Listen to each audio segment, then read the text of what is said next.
Hey tubers, welcome back for another adventure, and what you're looking at is a 1987 TRX 250.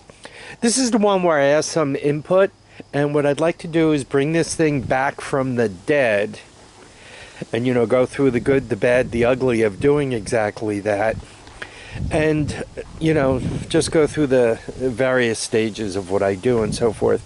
Many of you asked to see it come back with the OEM ignition system and the OEM carburetor, and we're gonna work on that.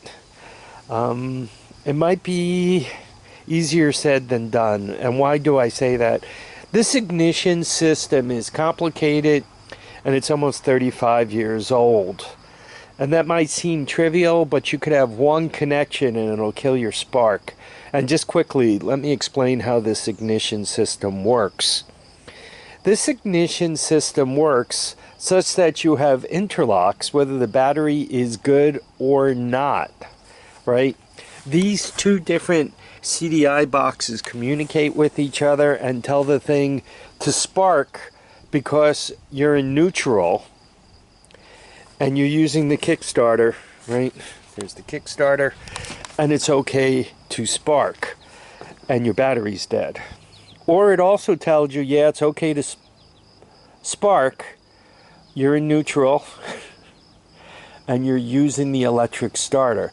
To be able to do all those things at the same time, these Cdi boxes have to be functional, and all those wires have to be hooked up properly, and all the interlocks and the motor need to be working. No surprises, no open circuits, no short circuits. That's a lot of stuff going on. So we'll give it an attempt. They do have a key switch here. They do have a couple of these.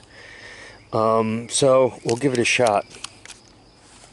The OEM carburetor, that's a little less of a problem area.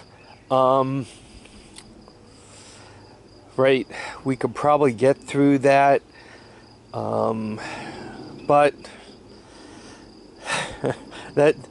those carbs, I know them fairly well, and they're a little bit fussy. They're normally not the kind of carbs that start on the first kick. Second, third, fifth, 10th, yes. But first, rarely, so we'll get into that also. What I need to do before we get into any of that trivia, I need to make sure this thing starts and runs, right? I am not spending a whole bunch of time going through wiring that may or may not be fixable if I got a seized engine from me letting it sit, or if the transmission's blown out of it, or if the clutch is no good, or if the oil leak is due to a cracked case. If any of those things are wrong, it doesn't pay to put too much time into this engine. That'd mean probably the first thing I want to do is swap it off the frame. Anyway, this is going to be kind of a long video. I hope you guys enjoy it. I hope you watch the whole thing. We're going to spend a little time looking at what's inside my portable Cdi box also. That's always interesting for those of you who need it. And we'll have a bit of adventure. We'll see if this old timer comes back to life. Please join me. Thanks. Okay, tubers, the first thing one always has to do when you get an all-terrain vehicle home, first of all, you want it to roll so that you don't hurt yourself dragging it about. So that's one thing you have to do. But perhaps even before you make that investment, you want to make sure the engine is not seized up. And the way you do that, there's a cap right here, and you take that cap out. Typically it's 14 millimeters for the crank bolt. Do not use an impact gun on that. Just put a socket on the end of an extension and see if you can't turn it around. Give me 30 seconds and we'll do that. I love the free stuff.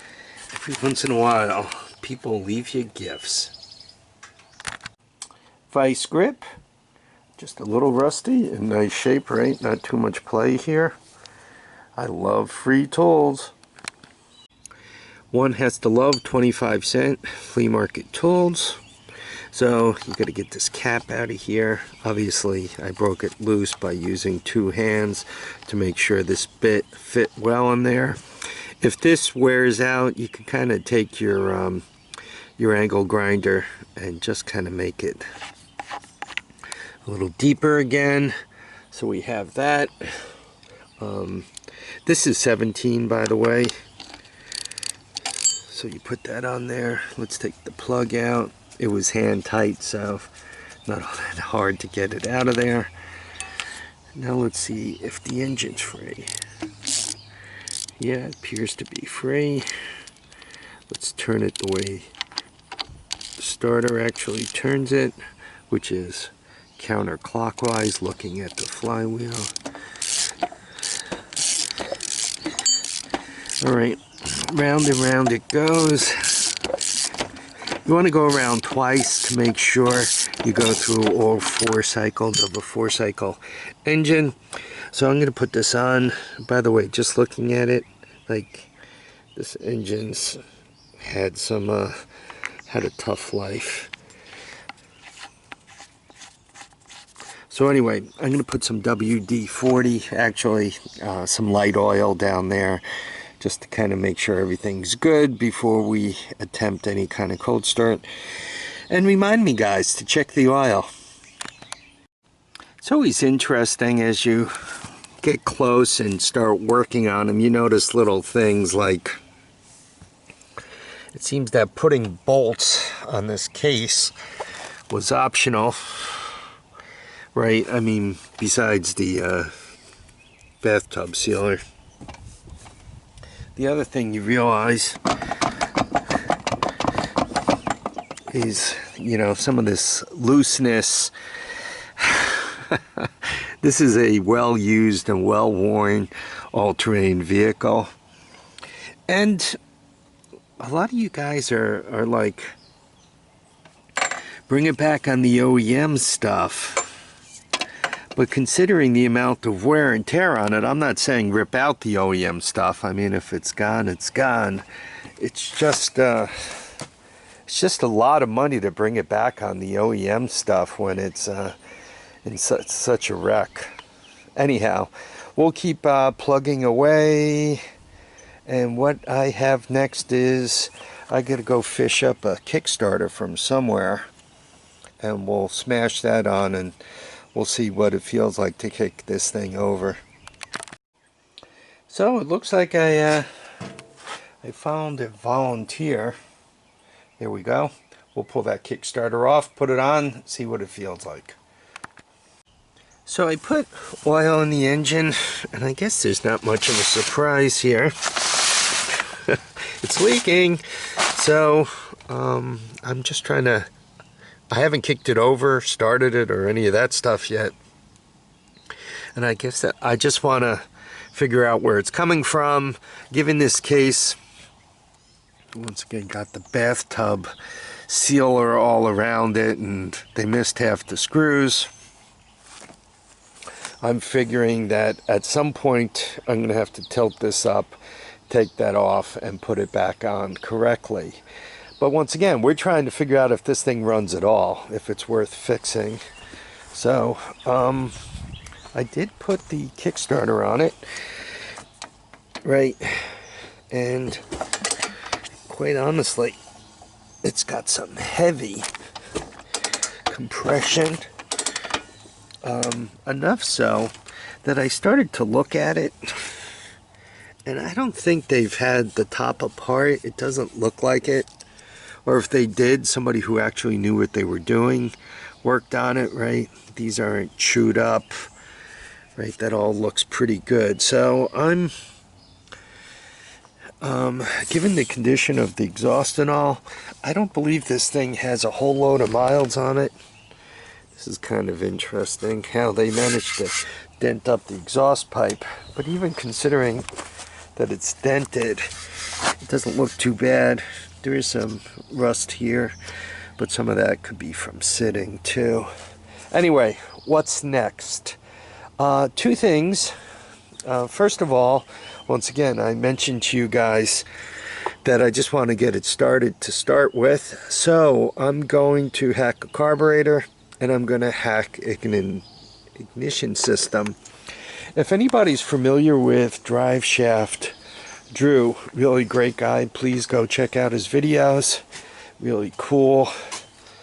He's just got himself into shape. I wish I could follow his example. Anyhow, this is my portable Cdi box, and a lot of people like look at it as if it's crazy or magical, or you know, some people look at it as you shouldn't use this, you should stick with the OEM ignition system. Let me tell you guys a dirty little trick from a functionality point of view, from a functional point of view, from a start, run, and move point of view. All single-cylinder four-cycle engines use exactly the same ignition system. Well, exactly. A very, very similar ignition system, right? They all spark at a certain time and round to go. So from a functionality point of view, they are exactly the same. If you look in this little box, there is nothing magical. I just have 12 volts. The Cdi I picked is, but you guys can't do this one-handed. The Cdi that I picked was quite deliberate, and this is the second generation of box. If you look in there, you only see 4 pins, and the 4 pins, basically 2 inputs, and the input is 12 volts, and the second input is a pulse from the pulse generator, which gives this thing timing of when to go off. There's one output, and that one output is a voltage spike that goes to this thing, or a current spike, a spike, voltage, current, power, whatever, that goes through this coil, and that gives you your spark. Now you say, yeah, but there's 4 wires, Harvey. Ground. If you're going to have a spark, you can't have a spark just off of nothing. You need ground. If you're going to have 12 volts, you can't have 12 volts off of nothing. You need ground. And if you're going to have a pulse coming from the pulse generator, you can't have that coming from nothing. You need ground. So what I've done is this is a pit bike wire harness. And the black and red wire I want to put power into.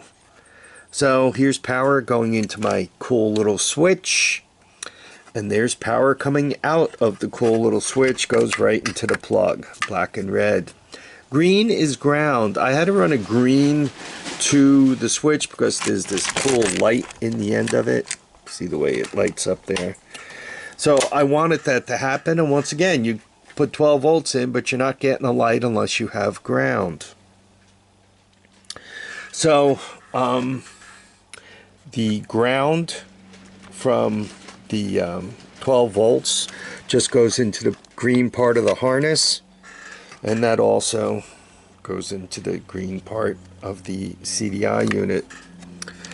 I hooked up a couple of ground wires here coming out because I like to hook one right to the pulse generator. Some bikes, Kawasaki's and Yamahas,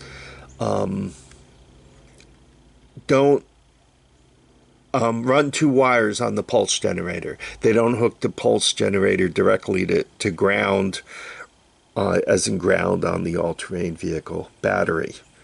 And the red wire just goes to the pulse generator output, the hot. You'll see one more green wire. I like to hook this kind of to the spark plug when I'm first testing everything, or directly to the head, or somewhere directly on the engine to make sure the engine is grounded to my portable Cdi box. As you're building one of these, typically you can buy the box for somewhere around $10-15 on eBay. These are just alligator clips that I cut up. They were kind of floating around the horde. If you buy a pit bike harness, right, you'll get the harness. You'll get the ignition coil, right? These are just wire nuts. You'll also get a CDI unit, but you won't get this CDI unit. You'll get a CDI unit that runs on AC power, i.e. a stator coil. But I didn't want that because I didn't want to have to deal with is the stator coil any good in my all-terrain vehicle, so I went with the 12-volt version. These typically cost somewhere around 10 bucks. If you on eBay type in 4-pin CDI 12 volts ATV, this thing will come up, and once again they're about 10 bucks. So what are you looking at here? If you're looking at 10, the wire harness with the coil, typically they throw in a spark plug too, that's somewhere around 20, so that gives you 30. The box is another 15. 30 takes you to 45. Nuts and bolts takes you to somewhere around 50. The switches are about 6 bucks. The battery holder somewhere around 4 bucks. And the batteries, right? So you smash the whole thing together, I don't know, you got 60, 70 bucks into it. But it's a really, really excellent troubleshooting tool, right? With this, I know I got a rock solid spark, and by the way, it's a strong spark, it's not a weak spark. So if there's any possibility of this whole situation starting, this thing will start it. By the way, this plastic box, kind of known as a Radio Shack box, it is 6 by 4 by 2. Okay, and I mention that quite specifically because if you buy a 6 by 4 by 2 and you lay it out as I have, everything kind of goes in and smashes together and stays tight. It's not chucking about, which is important when you take it out for your first ride and you know you're bouncing it over whatever. You really don't want these components jittering about because they can break connection and then you're pushing your toys home.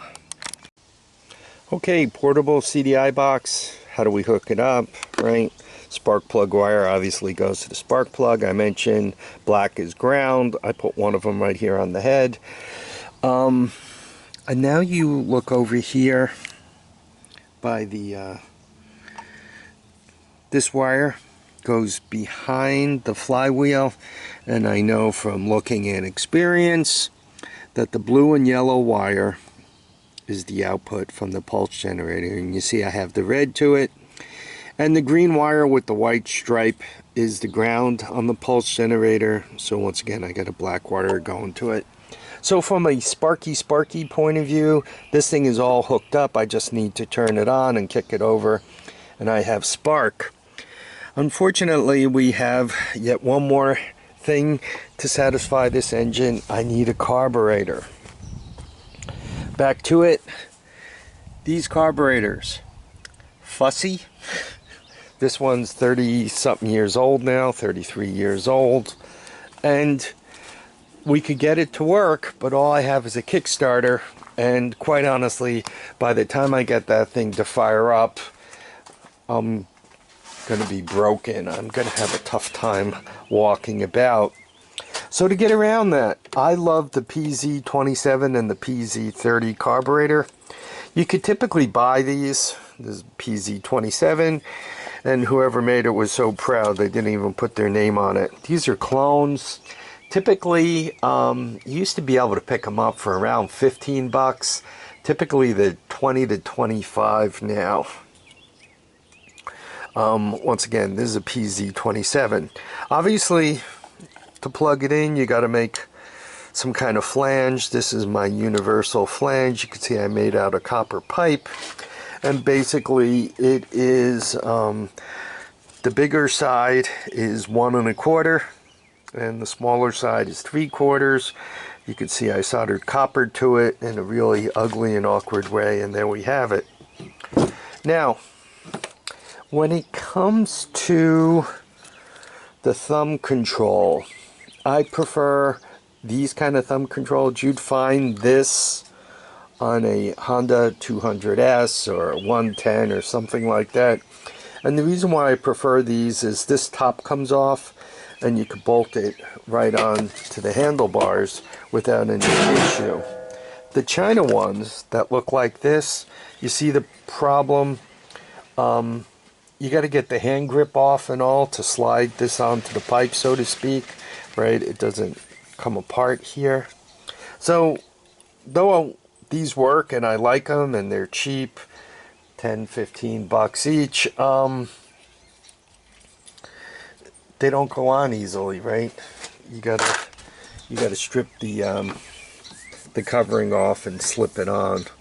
So I don't know if you have access to parts or you see one of these at the flea market somewhere or buy them on eBay, whatever, put your hands on it.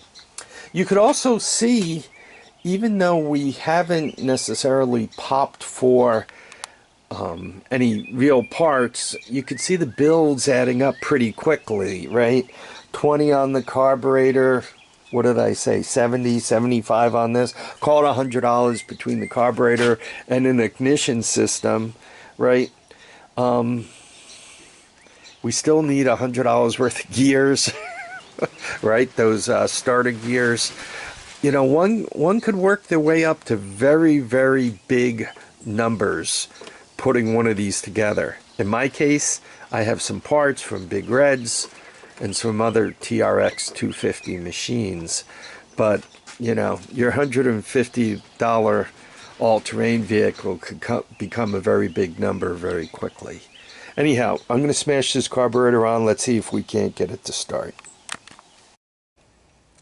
By the way, folks, the intake manifold for the 250X is on the flange side here, on the open side, is slightly bigger than the TRX 250. And the reason why I mention that is it seems that these intake manifolds for the TRX 250, as in 1985, 6 and 7 vintage, are getting a little harder to find. So you could buy the one for the 250X, then you can use the 250X carburetor on it. And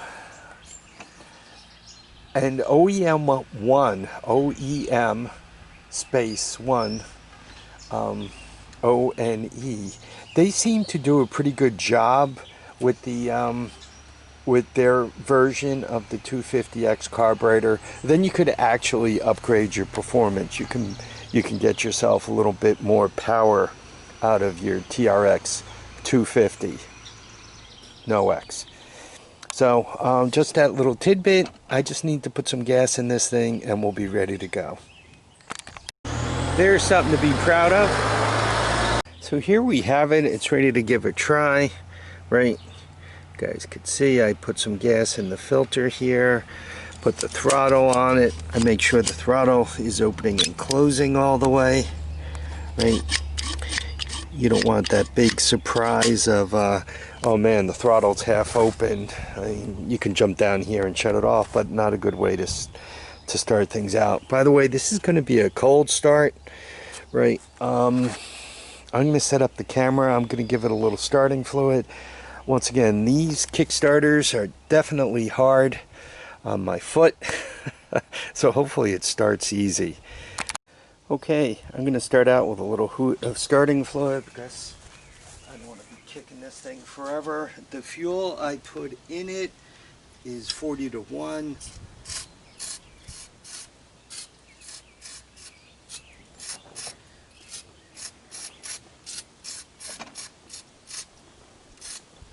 And the 40-1 hopefully helps out with any cylinder wear. I did kick it over several times to kind of move the oil around, make sure it's lubricated up pretty good. Yeah, everything looks good. Well, wish me luck. Once again, we're going cold start, right? This is the first time this thing has been started in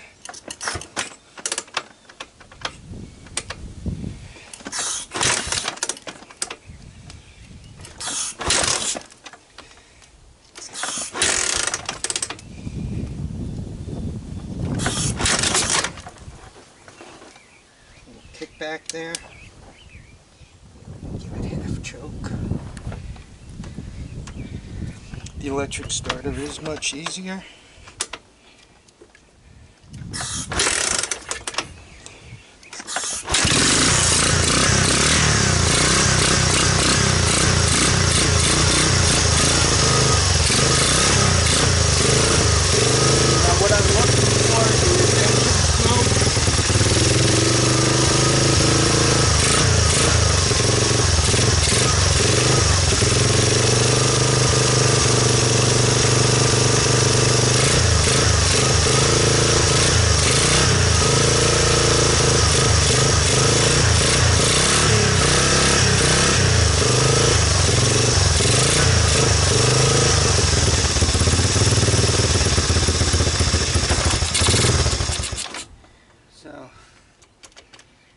When I popped it into gear, you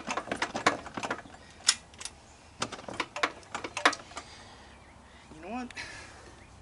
This rear end might have issues. Kind of popped into gear, then the whole thing locked up. So I'm going to have to, it didn't roll very well.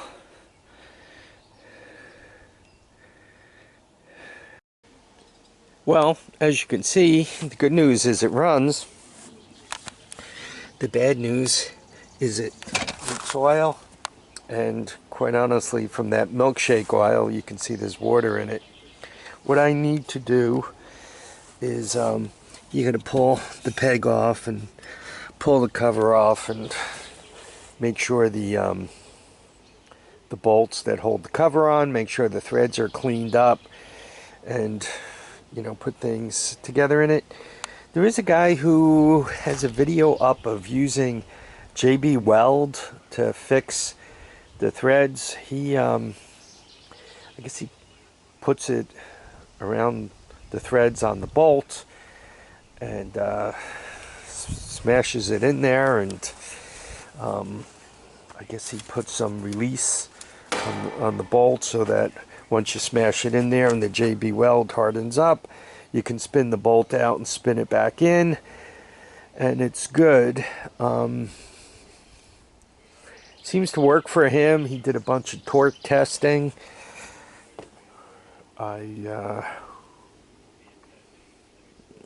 Probably, if it was around the exhaust manifold, it probably wouldn't be a good thing.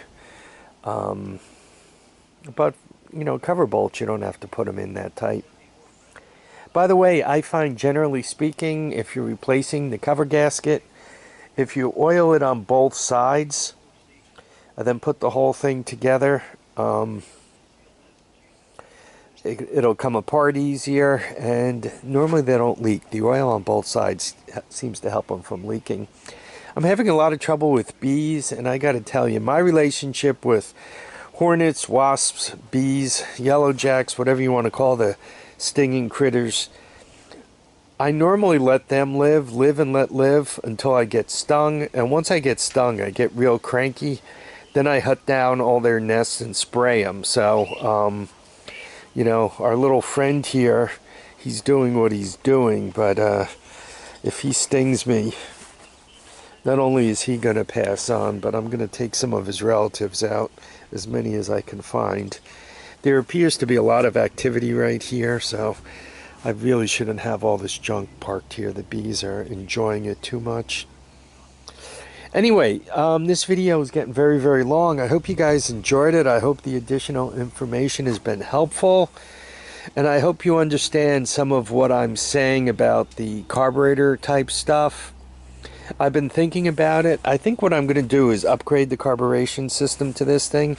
We'll put the 250X carburetor on there. That way I'm not going back to that constant velocity piece of junk, and we're getting the butterfly choke, which I like, and quite honestly the performance will be better. It's an upgrade. So for those traditionalists, sorry, but if you're gonna go, you might as well go forward. I guess next time you see this, I'll pull that side cover off and we'll fix up those bolts. I'm also going to have to, actually next time you see it, I'm probably going to pull those back wheels off and figure out if it's got a brake problem locking things up or if it's got a blown rear end. Right? If it's got a blown rear end,